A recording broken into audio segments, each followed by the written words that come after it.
Hi guys, welcome to SC GATE PSU short lecture presented by Abhi Vidya मेरा education. ये DI का part 6 से बच्चों पार्ट 5 तक ऑलरेडी हम लोग कवर कर चुके हैं। पार्ट 1 पार्ट 2 में हम लोग बेसिक टेबुलेशन की बात किए थे और उस पर बेस कुछ क्वेश्चन को सॉल्व किए थे। पार्ट 3 से हम लोग पाई चार्ट स्टार्ट किए थे। तो पाई चार्ट के बारे में हम लोग पार्ट 3, पार्ट 4, पार्ट 5 में हम लोग डिटेल में सीखे और उस पर बेस डिफरेंट टाइप के क्वेश्चन को भी सॉल्व किए। आज के सेशन में बच्चों जितने भी पाई चार्ट पे क्वेश्चन गेट में पूछे गए सारे के सारे हम लोग डिस्कस करने वाले हैं। अगर आप अभी तक प्रीवियस पार्ट नहीं देखे बच्चों तो पहले प्रीवियस पार्ट को देख लीजिए, क्योंकि जब प्रीवियस पार्ट आप देख लेंगे तो आपका पाई चार्ट का कॉन्सेप्ट एकदम क्लियर हो जाएगा। जब पाई चार्ट का कॉन्सेप्ट क्लियर हो जाएगा बच्चों, तो जब जो क्वेश्चन पाई चार्ट पर बेस्ड हमारे एग्जाम में आए हैं अब उनको सॉल्व करेंगे तो आपकी अंडरस्टैंडिंग और बढ़ेगी और आपका कॉन्सेप्ट सारे के सारे क्लियर हो जाएंगे। प्रीवियस जितने भी पार्ट हैं बच्चों उनका एक प्लेलिस्ट है, वो प्लेलिस्ट का लिंक नीचे डिस्क्रिप्शन में दिया हुआ है, आप इजीली वहां से जाके देख सकते हैं। तो क्वेश्चन सॉल्व करते हैं बच्चों। क्वेश्चन नंबर 1 से स्टार्ट करते हैं। तो क्वेश्चन नंबर 1 है बच्चों, ये गेट 2014 में आया हुआ है और ये 2 मार्क्स का आया था मैकेनिकल और इलेक्ट्रॉनिक ब्रांच में। दो ब्रांच में सेम क्वेश्चन आने के पीछे लॉजिक ये बच्चों कि इन दोनों ब्रांच के पेपर सेम डे हुआ था और सेम सेशन में हुआ था। एक चीज जान लो आप लोग कि गेट के पेपर में सेम डे सेम सेशन में जितने भी ब्रांच के पेपर होते हैं सबके एप्टीट्यूड के क्वेश्चन क्या होते हैं, सेम होते हैं।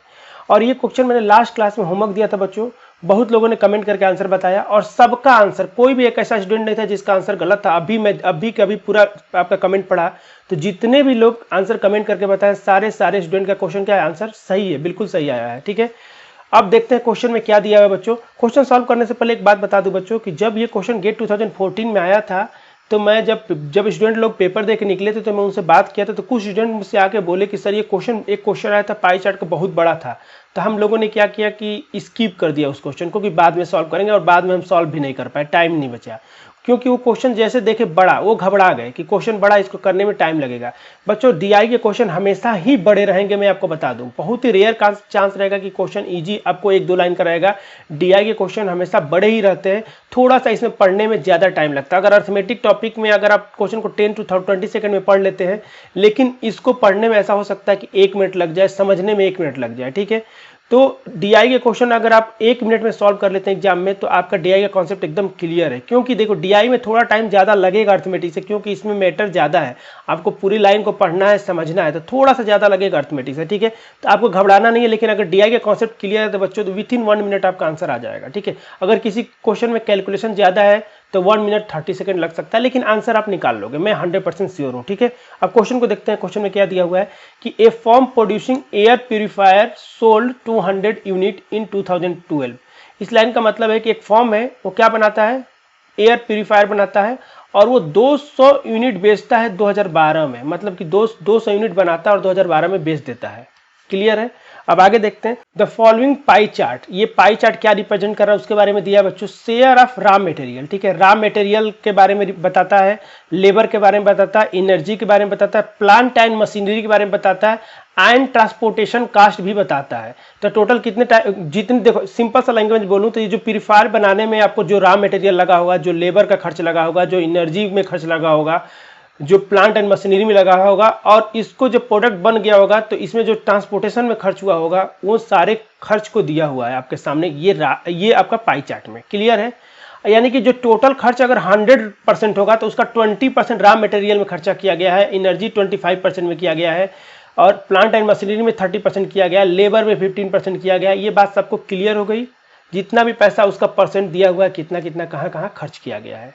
ठीक है, अब ये क्योंकि अब आगे लिखा है the expenditure on labour in 2012, तो लेबर का एक्सपेंडिचर दिया हुआ है, मतलब जो लेबर पे खर्च हुआ है 2012 में वो आपको दिया हुआ है। ठीक है, अभी तक ध्यान देना, जो भी डेटा दिया है 2012 के लिए दिया है। आगे बोला गया इन 2013 the raw material expenses increase. 2013 में क्या होता है, रॉ मटेरियल एक्सपेंस क्या होता है, इंक्रीज हो जाता है 30% से, and all other expenses increase by 20%, ये दिया है, लेकिन 2013 के लिए दिया है। अब आगे बोलेगा if company registered A profit of 10 lakh in 2012, company को प्रॉफिट होता है 10 लाख का 2012 में, at what price was each air purifier sold. तो कितने लोग बोलेंगे सर ये 2012 का डेटा दिया है, 2013 का भी कुछ बात किया है, और लेकिन जो आपसे पूछा गया वो 2012 के बारे में पूछा गया है कि कंपनी जो है 2012 में 10 लाख रुपए का प्रॉफिट करती है तो पर प्रोडक्ट कितने रुपए की बेची होगी, ये आपसे पूछा गया होगा। तो कितने लोग बोलेंगे सर ये जो 2013 वाला जो डेटा दिया ये हमारे किसी काम का नहीं है, ध्यान रखेंगे ये किसी मेरे काम का नहीं है। ये इसलिए दिया है बच्चों, आपको पता होगा, आपको मैं बता चुका हूं क्लियरली कि जब भी डीआई के क्वेश्चन होता है 5 के सेट में क्वेश्चन आता है। एक सेट में 5 क्वेश्चन रहते हैं, लेकिन गेट के एग्जाम में क्या करता है, किसी एक क्वेश्चन को क्या करता है, वो उठा लेता है, सारे क्वेश्चन आपसे नहीं पूछता है। तो पूरे क्वेश्चन को हम लोग पढ़ लिए और समझ लिए क्या क्या दिया है बच्चों। तो लिखते हैं क्या क्या दिया है। सबसे पहले दिया लेबर। लेबर कितना दिया बच्चों, तो लेबर दिया हुआ है आपका, लेबर का खर्च दिया है 4,50,000, ठीक है, ये आपका दिया हुआ है लेबर का खर्च। अब बताओ लेबर अगर इस डायग्राम में देखा जाए तो लेबर कितना दिया है, 15% की वैल्यू। तो कितने लोग बोलेंगे सर 15% की वैल्यू दिया हुआ है आपको, और कितना दिया है, 4,50,000 दिया हुआ है। सॉरी यहाँ पे एक और जीरो होगा, 50,000 आपका दिया हुआ है, ठीक है। तो 4,50,000 दिया हुआ है, ये 15% की वैल्यू। तो कितने लोग बोलेंगे सर 15% की वैल्यू पता है, तो सारा का सारा निकाल सकते हैं। जब एक सेक्शन इस स्लाइस की वैल्यू दिया हुआ है तो सारे स्लाइस की वैल्यू निकाल सकते हैं, या फिर टोटल भी निकाल सकते हैं, मतलब 100% की वैल्यू निकाल सकते हैं, या फिर इन चारों स्लाइस की भी वैल्यू निकाल सकते हैं। ये हमको पता चल गया। अब बोला गया बच्चों कि जब प्यूरीफायर वो सोल्ड कर रहा है तो पर प्यूरीफायर का प्राइस पूछा गया है। तो कितने लोग बोलेंगे बच्चों, अगर आपको याद होगा तो सेलिंग प्राइस क्या होता है, सेलिंग प्राइस इक्वल टू होता है कॉस्ट प्राइस प्लस प्रॉफिट। और यहाँ पे प्रॉफिट कितना दिया है बच्चों, 10 लाख दिया हुआ है। अब ध्यान देना, यहाँ पर समझने वाली बात है बच्चों कि जितना भी प्यूरीफायर बेचा गया होगा सब प्यूरीफायर का मिला के 10 लाख का प्रॉफिट हो रहा है। मतलब ये 200 यूनिट जब प्यूरीफायर बेच दिया गया होगा उसके बाद उसके जेब में प्रॉफिट कितना आ रहा होगा, 10 लाख आ रहा होगा। यानी कि अगर सेलिंग प्राइस पर प्रोडक्ट निकालना आपको, तो सबसे पहले तो कॉस्ट प्राइस पूरे प्रोडक्ट का निकालोगे, क्योंकि पूरे प्रोडक्ट का प्रॉफिट दिया है। इन दोनों को ऐड करोगे और नंबर ऑफ सोल्ड प्यूरीफायर से डिवाइड करोगे तो पर प्यूरीफायर का प्राइस आएगा। यानी हमको निकालना क्या है, कॉस्ट प्राइस निकालना है कि टोटल प्यूरीफायर जो 200 प्यूरीफायर बना है उसको बनाने में कितना खर्च आया है। तो कितने लोग बोलेंगे सर 15% की वैल्यू पता है हमको, तो हम 100% की वैल्यू भी निकाल सकते हैं। और 100% की वैल्यू कैसे निकालेंगे बच्चों, तो 15% की वैल्यू पता है, तो कितने लोग बोलेंगे सर इसको 3 से डिवाइड कर देंगे तो 5% की वैल्यू आ जाएगी। जब 5% की वैल्यू निकालेंगे तो कितना हो जाएगा बच्चों, तो 15 पे 40, मतलब 1,50,000 हो जाएगा 5% की वैल्यू। क्लियर है यहाँ तक। अगर आपको 100% की वैल्यू निकालना है तो कितने लोग बोलेंगे सर इसमें 20 का मल्टीप्लाई कर देंगे, तो 20 का जब मल्टीप्लाई करोगे तो ये कितना जीरो हो जाएगा बच्चों, 5 जीरो हो जाएगा ये, और ये कितना होगा 30। यानी कि टोटल 30 लाख खर्च हुए हैं बनाने में। टोटल 200 प्यूरीफायर बनाने में कितने खर्च हुए हैं, 30 लाख, ठीक है। अब 30 लाख में क्या क्या है, लेबर चार्ज है, रॉ मटेरियल है, एनर्जी है, प्लांट एंड मशीनरी है और ट्रांसपोर्टेशन है। तो टोटल 30 लाख रुपए खर्च हुआ है बनाने में, और 10 लाख का प्रॉफिट हुआ बच्चों। तो टोटल जो है सेलिंग प्राइस कितना जाएगा, अगर 200 यूनिट बेचा गया होगा तो कितने लोग बोलेंगे सर 10 लाख इसमें ऐड कर देंगे। तो जब 10 लाख ऐड करेंगे बच्चों तो कितना आ जाएगा, 40 लाख। ये बात सबको समझ में आ गई, ये बात सबको समझ में आ गई। तो टोटल प्राइस आ गया 40 लाख। जब वो पूरा प्रोडक्ट बेच दिया होगा तो पूरे प्रोडक्ट बेचने के बाद उसके जेब में आया होगा 40 लाख, जिसमें से 30 लाख उसका कॉस्ट प्राइस होगा और 10 लाख प्रॉफिट होगा। अगर आपसे पूछा गया कि पर प्रोडक्ट का प्राइस पूछा गया तो कितने लोग बोलेंगे टोटल प्रोडक्ट कितना बना है, 200। तो इसको क्या करेंगे आप, 40 लाख को क्या करोगे आप, 200 से डिवाइड कर दोगे। ये बात सबको समझ में आ गई। तो पर प्रोडक्ट का दाम आ जाएगा, 200 को डिवाइड करोगे बच्चों तो यहाँ से 0 डिवाइड करोगे तो कितना आ जाएगा, 20,000। तो ये आपका आ जाएगा बच्चों 20,000। यानी कि 20,000 का एक प्यूरीफायर बेचा गया होगा, यानी कि 20 के आपका आंसर, ये न्यूमेरिकल डेटा क्वेश्चन था बच्चों, तो इसका आंसर आ जाएगा 20,000। क्लियर ये बात। तो बहुत लोगों ने इस क्वेश्चन का आंसर सही निकाला था और आंसर कमेंट करके बताया था मुझे, और मुझे अच्छा लगा कि अगर आप इस टाइप का क्वेश्चन अगर सॉल्व कर रहे हैं तो एग्जाम में डेफिनेटली आप सॉल्व कर लेंगे, ठीक है। मेरे को समझाने में टाइम लगता है, इसलिए बच्चों कि मैं जितने भी बच्चे, कुछ बच्चों का IQ लेवल अच्छा होता है, कुछ बच्चों का IQ लेवल थोड़ा सा लो होता है, तो कोई दिक्कत नहीं। मैं चाहता हूँ कि सारे के सारे बच्चे सीखें, इसलिए मैं ऐसा होता है कि एक्सप्लेन करने में थोड़ा टाइम लगा देता हूँ, धीरे धीरे एक्सप्लेन करता हूँ एक एक पॉइंट को क्लियर करते हुए, ठीक है। तो इन बात का ध्यान रखेंगे बच्चों। अब ये क्वेश्चन नंबर 1 हो गया, अब क्वेश्चन नंबर 2 देखते हैं। तो कितने लोग बोलेंगे सर ये सेम क्वेश्चन आ गया, ये तो क्वेश्चन नंबर 2 क्या है, सेम क्वेश्चन है, और ये भी गेट 2014 में पूछा गया 2 मार्क्स का। बच्चों सेम क्वेश्चन नहीं है, देखो सेम डेटा था, लेकिन लास्ट लाइन में देखो इसमें क्या पूछा, what is percentage increase in total cost for the company 2013। तो ये कितने लोग बोलेंगे कि सर देखो एक ही सेट का क्वेश्चन लिया गया है, किसी एक ही सेट का क्वेश्चन लिया गया, एक क्वेश्चन पहले में पूछ दिया गया, दूसरा क्वेश्चन यहाँ पूछ लिया गया है, लेकिन डेटा कॉमन, डेटा क्या है, दोनों में कॉमन है। मतलब ऐसा हुआ जो पेपर सेट कर रहा था बंदा, उसके पास एक केसलेट था 5 क्वेश्चन का, उसमें से क्या किया, उसने एक क्वेश्चन मॉर्निंग सेशन में दे दिया और दूसरे क्वेश्चन को इवनिंग सेशन में दे दिया। ये बात सबको समझ में आ गई, ठीक है।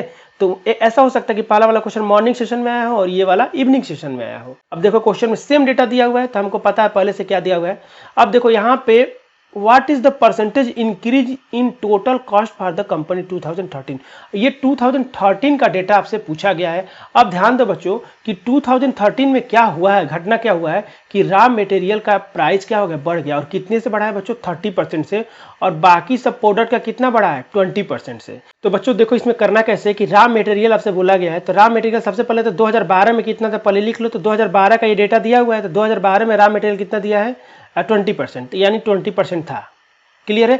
और बाकी सब मिला के कितने हो जाएंगे बच्चों, 80% हो जाएंगे। ठीक है, दोनों को अलग अलग कर लिया। अब क्या बोला गया बच्चों कि रॉ मटेरियल जो 20% है वो 30% से बढ़ गया, तो 20 को 30% से बढ़ाना है। तो 20 को 30% से बढ़ाओगे बच्चों, तो 20 को 30% मतलब 20 का 30% कितना होगा, 10% 2 होगा, तो 30% कितना हो जाएगा, 6। तो कितने लोग बोलेंगे सर 26% हो जाएगा। और ये किसका डेटा निकल रहा है बच्चों, 2013 में निकल रहा है। और अदर्स को कितने से बढ़ा है बच्चों, अदर 20% से बढ़ा। तो कितने लोग बोलेंगे 20% से बढ़ाने के मतलब इसका 20% निकाल के इसमें ऐड कर देंगे।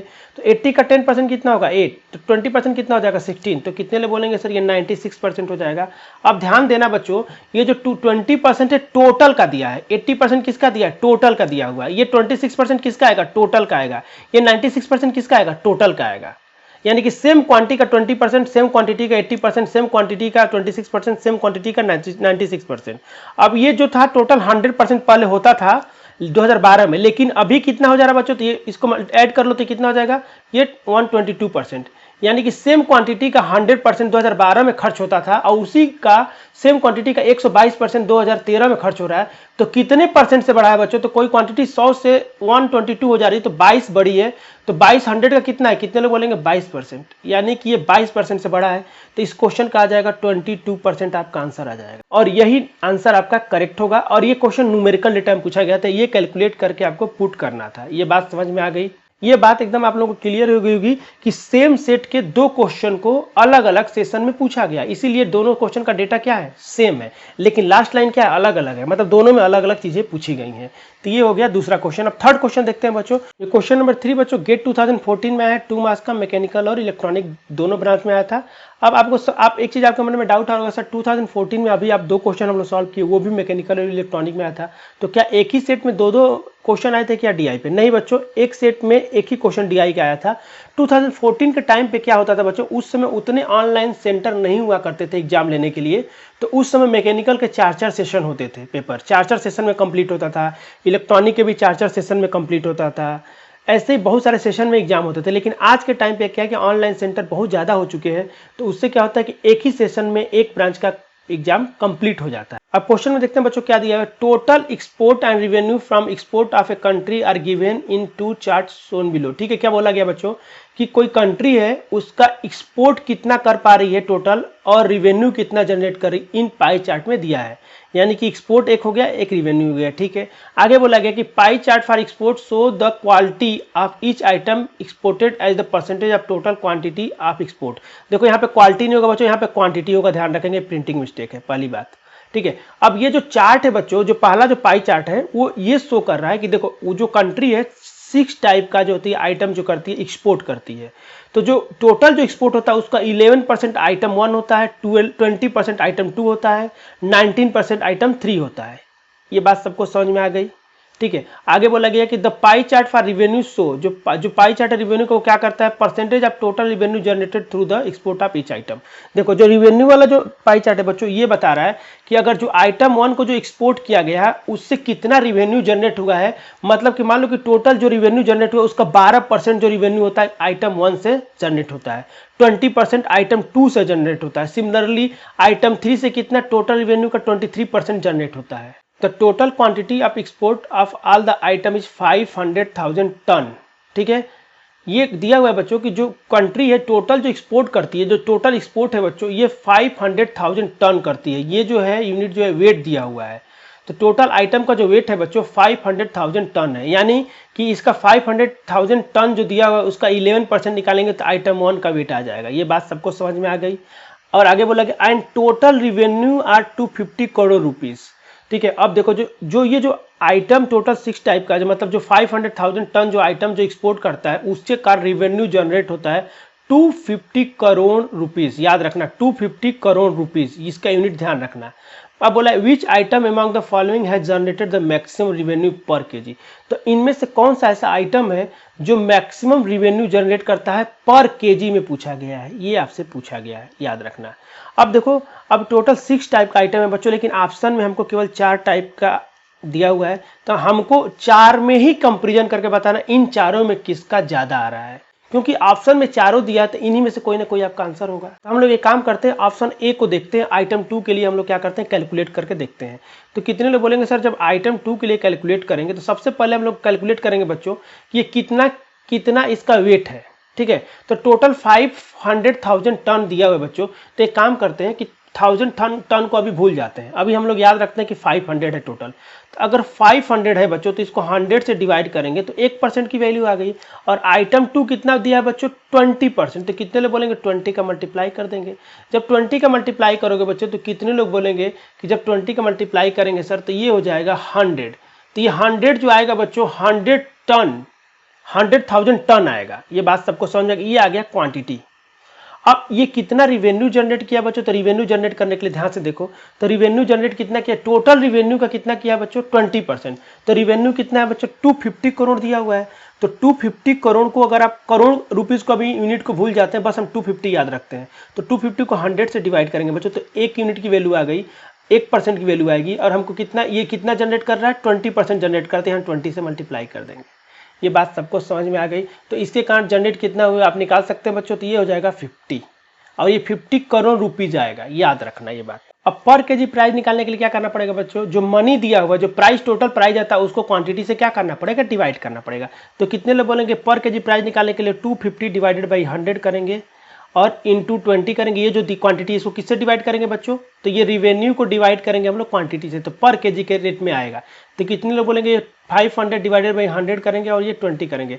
अब देखो बच्चों, अब यहाँ पे सोचने वाली बात आपको ये है बच्चों कि ये जो आप क्वांटिटी है करोड़ में दिया हुआ है, करोड़ रुपीज में दिया हुआ है, और ये जो क्वांटिटी है बच्चों 1000 टन में दिया हुआ है। अगर मान लो बच्चों हमको आइटम 3 का निकालना हो, ठीक है, आइटम 3 का निकालना हो, तो आइटम 3 के लिए हम लोग को क्या करना पड़ेगा, कितने लोग बोलेंगे सर ये वाला जो क्वांटिटी है सेम रहेगा, ये वाला भी क्वांटिटी सेम रहेगा। तो कितने लोग बोलेंगे 250 डिवाइडेड बाई 100 रहेगा और डिवाइडेड बाई 500 डिवाइडेड बाई 100 रहेगा। ये तो रहना ही रहना है, फिक्स है, ये रहेगा ही रहेगा।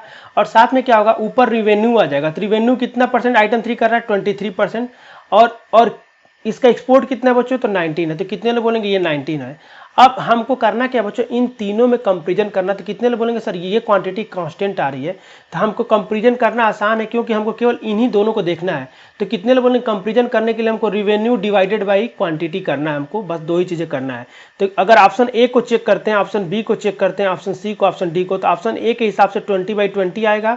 ऑप्शन बी के हिसाब से अभी कितना आ रहा है, आइटम 3 का 23/19 आ रहा है, ठीक है। और सी के हिसाब से क्या आएगा बच्चों, तो सी आइटम 6 है। आइटम 6 का सबसे पहले आपको लिखना है रिवेन्यू, रिवेन्यू कितना है 19, और रिवेन्यू के बाद इसका क्वांटिटी कितना है बच्चों, तो 16। तो 19 डिवाइडेड बाई 16 हो जाएगा। ऑप्शन डी देखो, ऑप्शन डी क्या है, आइटम 5 है। आइटम 5 का सबसे पहले रिवेन्यू देखो, तो आइटम 5 का रिवेन्यू 20, रिवेन्यू 20 हो गया, और रिवेन्यू 20 हो गया। उसके बाद एक्सपोर्ट कितना आइटम 5 का, तो 12 है, ठीक है। ध्यान रखना बच्चों, यहाँ पे रिवेन्यू सबसे ऊपर लिख रहे हैं और नीचे क्या क्वांटिटी आ रहा है, ये सबको समझ में।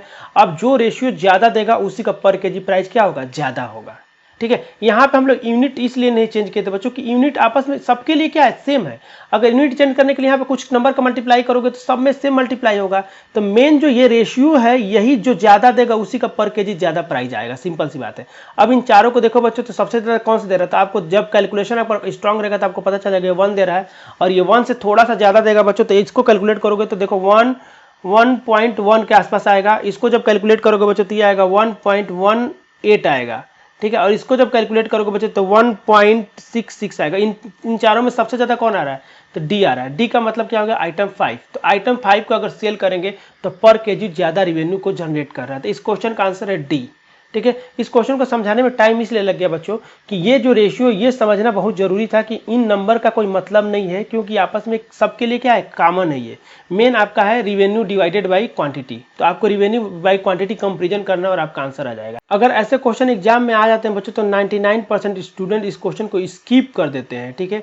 केवल 1% स्टूडेंट जो होते हैं इसको सॉल्व कर पाते हैं, ठीक है। और जो 1% जो स्टूडेंट होते हैं जो इनको सॉल्व करते हैं उन्हीं को पब्लिक सेक्टर मिलता है, याद रखना, उन्हीं को पीएसयूज में सिलेक्शन मिलता है, क्योंकि उनका रैंक इंप्रूव जो हो जाता है। इसी टाइप के क्वेश्चन आपको डिसाइड करते हैं कि आप पीएसयूज में जाओगे या फिर एमटेक करने जाओगे। थोड़ा ये क्वेश्चन लेंदी है बच्चों, इसको समझना पड़ेगा, इसमें थोड़ा सा आपको कैलकुलेट भी करना पड़ेगा। तो मेरे हिसाब से इस क्वेश्चन को आपको सॉल्व करने में ऐसा हो सकता है कि 3 मिनट लग जाए, पढ़ने और समझने में और सॉल्व करने में। तो कोई दिक्कत नहीं है बच्चों, इस क्वेश्चन को अगर 3 मिनट भी लग जाता है, अगर आप सही सॉल्व कर लेते हो तो आपको पीएसयू जाने से कोई नहीं रोकेगा, इस बात का ध्यान रखना। क्योंकि गेट में जो पेपर जो क्वेश्चन आते हैं बच्चों, ये 2 मार्क्स का आया हुआ है। 2 मार्क्स के क्वेश्चन के लिए अप्रॉक्स आपको 3 मिनट मिलता है। तो अगर इस क्वेश्चन को 3 से 4 मिनट भी ले लेते हो तो आप 100% मैं बता रहा हूँ सबसे अलग परफॉर्म करोगे, क्योंकि मैक्सिमम लोग इसको स्किप कर देंगे। इन बातों का ध्यान रखना है बच्चों। तो मैं इसीलिए बोलता हूं बच्चों कि एक एक कॉन्सेप्ट क्लियर होना चाहिए कि क्वेश्चन में अगर थोड़ा लेंदी भी आ जाए तो उस क्वेश्चन को सॉल्व कर पाए। और मैं आपको बता दूं, यही सेम क्वेश्चन एक और आया था, बस उसमें लास्ट वाला लाइन चेंज किया था। वो क्वेश्चन हमको मिल नहीं पाया। मैं ऑफलाइन क्लास में उस क्वेश्चन को भी सॉल्व कराता हूं, लेकिन अभी वो मैं ऐसा करूंगा, आपको प्रैक्टिस सेट जब दूंगा तो उसमें आपको क्वेश्चन को डाल दूंगा। तो सिमिलर कॉन्सेप्ट पे सिमिलर क्वेश्चन आया था, बस उसमें क्या किया था, ये डेटा चेंज, लास्ट वाला लाइन क्या किया था, चेंज करके कुछ और पूछ दिया गया था, ठीक है। तो वो क्वेश्चन आप लोग खुद से ढूंढ लेना, अगर आपके पास प्रीवियस से कोई ना कोई बुक होगी उसमें आपको मिल जाएगा। नेक्स्ट क्वेश्चन देखते हैं बच्चों, क्वेश्चन नंबर 4। ये क्वेश्चन नंबर 4 है बच्चों। ये क्वेश्चन गेट 2015 में आया हुआ है, 2 मार्क्स का आया था, कंप्यूटर साइंस और इलेक्ट्रिकल ब्रांच में, ठीक है। और ये बहुत ही प्यारा क्वेश्चन है बच्चों। क्वेश्चन में देखते हैं क्या दिया है कि एक पाई चार्ट है बच्चों। ये एक किसी कॉलेज के अलग अलग डिपार्टमेंट के बच्चों के बारे में दिया हुआ है, ठीक है। मतलब किसी कॉलेज में अगर 100% बच्चे पढ़ रहे हैं तो 20% इलेक्ट्रिकल वाले हैं, 10% मैकेनिकल वाले हैं, 30% सिविल वाले हैं और कंप्यूटर साइंस वाले 40% है। आगे क्या दिया हुआ है कि the proportion of male to female student in each department is 5:4 दिया हुआ है। अब देखो बच्चों, यहाँ पे मेन कहानी क्या हो रहा है कि हर ब्रांच में, चाहे इलेक्ट्रिकल हो, चाहे मैकेनिकल हो, चाहे सिविल हो, चाहे कंप्यूटर साइंस हो, मेल और फीमेल का जो रेशियो दिया हुआ है 5:4 दिया हुआ है। ये बात समझ में आ गई सबको। लेकिन रियल लाइफ में ऐसा नहीं होता है, ये रेशियो केवल मेंटेन होता है कंप्यूटर साइंस के ब्रांच में, ये सबको पता है, ठीक है। ये मैकेनिकल वालों और सिविल वालों को बहुत अच्छे से पता होगा कि ये जो रेशियो है बच्चों कंप्यूटर साइंस में रियल लाइफ में मेंटेन होता है, बाकी ब्रांच में नहीं होता है। आगे देखते हैं क्या दिया बच्चों, there are 40 male in electrical engineering. तो जो इलेक्ट्रिकल डिपार्टमेंट है बच्चों उसमें 40 मेल है। तो कितने लोग बोलेंगे कि सर डबल ई में अगर नंबर ऑफ मेल 40 दिया हुआ है, मेल जो है 40 दिया हुआ है, तो कितने लोग बोलेंगे फीमेल निकाल लेंगे, क्योंकि मेल और फीमेल का जो हर ब्रांच का रेशियो कितना दिया हुआ है 5:4 दिया है। तो ये 5:4 रेशियो दिया हुआ बच्चों। तो रेशियो के कॉन्सेप्ट में आपको समझाया था कि जब ये 5 को 40 बनाना है तो कितने का मल्टीप्लाई किया हुआ, 8 का किया गया होगा कि नहीं। तो उसी तरह 4 में 8 का मल्टीप्लाई करेंगे तो फीमेल कितनी आ जाएंगी 32। यानी कि इलेक्ट्रिकल ब्रांच में 40 मेल है और 32 कितनी है, फीमेल है। ये बात समझ में आ गई। और इलेक्ट्रिकल ब्रांच में जो स्टूडेंट है, टोटल स्टूडेंट के कितने हैं 20% है, ये भी आपको दिया हुआ है। यानी कि 20% में 40 मेल है और 32 क्या है, फीमेल है। ये बात सबको समझ में आ गई। आगे बोला गया what is the difference between number of female student in civil department and female student in mechanical department. आपसे बोला गया बच्चों, अब आपको ये बताना है कि मैकेनिकल ब्रांच में कितनी लड़कियां हैं और सिविल ब्रांच में कितनी लड़कियां, उन दोनों का डिफरेंस कितना होगा, यही आपसे पूछा गया है। और ये क्वेश्चन न्यूमेरिकल डेटा, इसका आंसर कैलकुलेट करके आपको बताना है।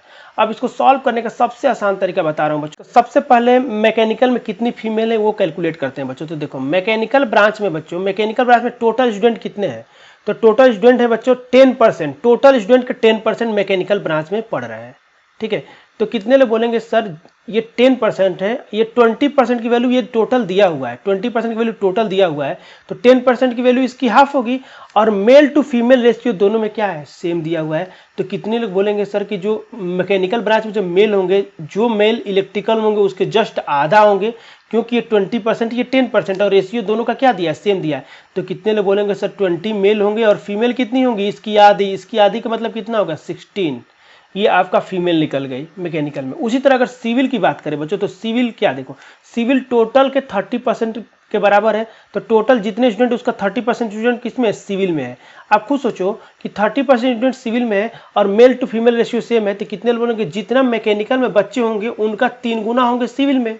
तो जितना मेल और फीमेल का रेशियो सेम है दोनों ब्रांच में, तो जितना मेल मैकेनिकल में होंगे उसका 3 गुना सिविल में होंगे। तो मेल कितने हो गए, 60 हो गए। और फीमेल कितनी हो जाएंगी बच्चों, तो 3 गुना हो जाएंगी। तो 3 गुने का मतलब कितना हो गया बच्चों, तो 16 में 3 का मल्टीप्लाई करेंगे तो कितना होगा 48, ठीक है, यानी कि फीमेल मैकेनिकल में 16 आ गई, सिविल में 48 आ गई।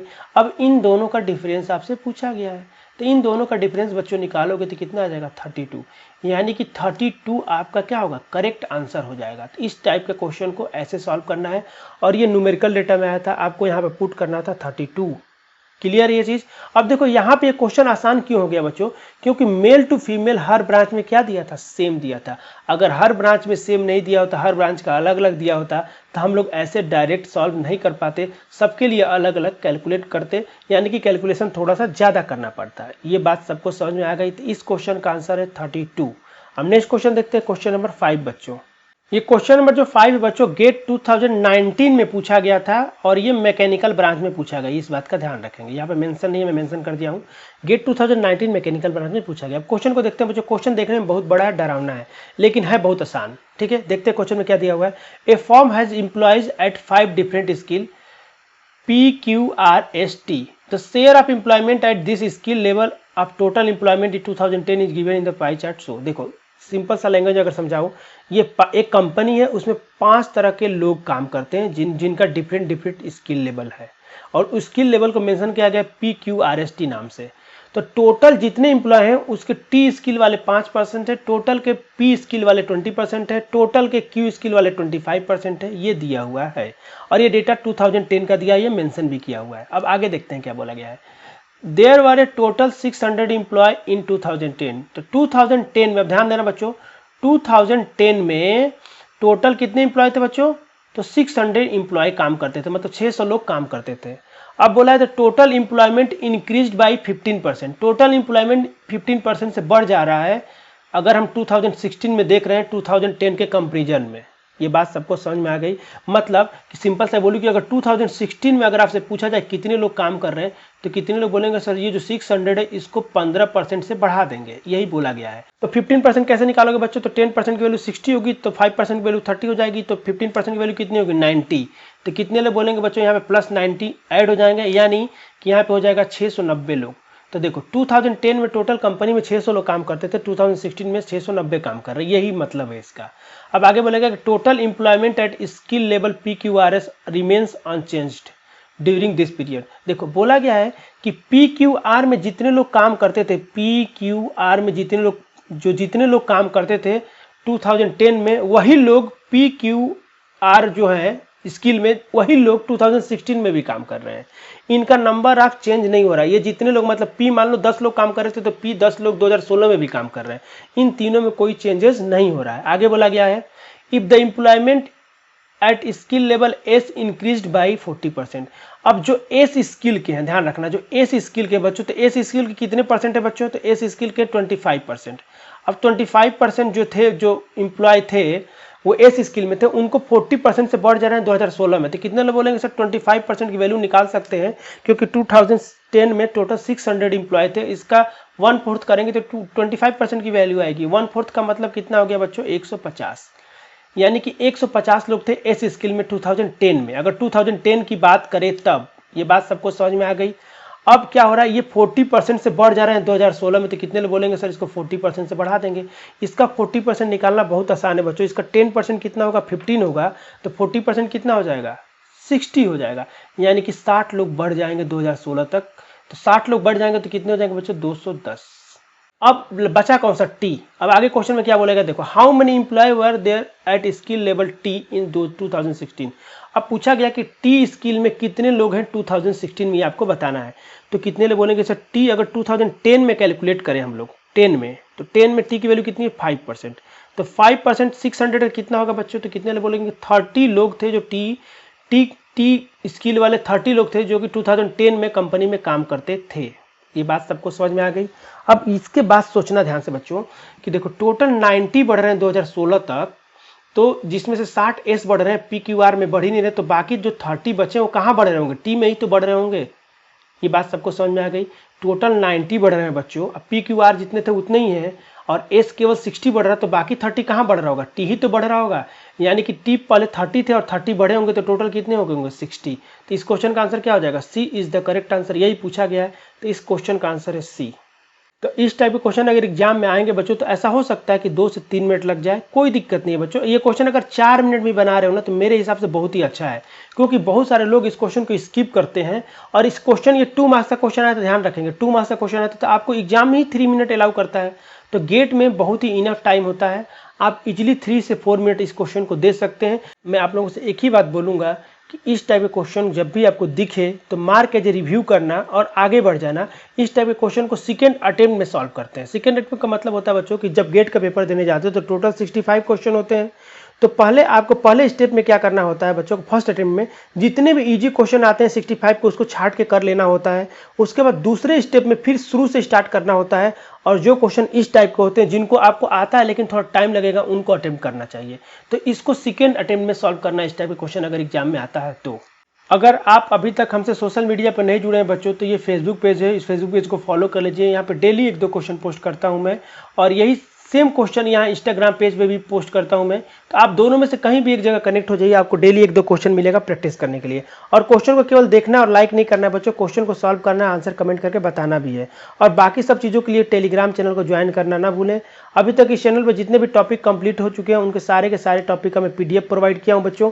वो सारे PDF आपको टेलीग्राम चैनल के फाइल सेक्शन में जाने पर आपको दिख जाएगा, आप वहाँ से इजीली डाउनलोड कर सकते हैं। तो टेलीग्राम चैनल को ज्वाइन करना ना भूलें। इन सब का लिंक नीचे डिस्क्रिप्शन में दिया है, आप इजीली वहाँ से 1 क्लिक में फॉलो कर सकते हैं और ज्वाइन कर सकते हैं।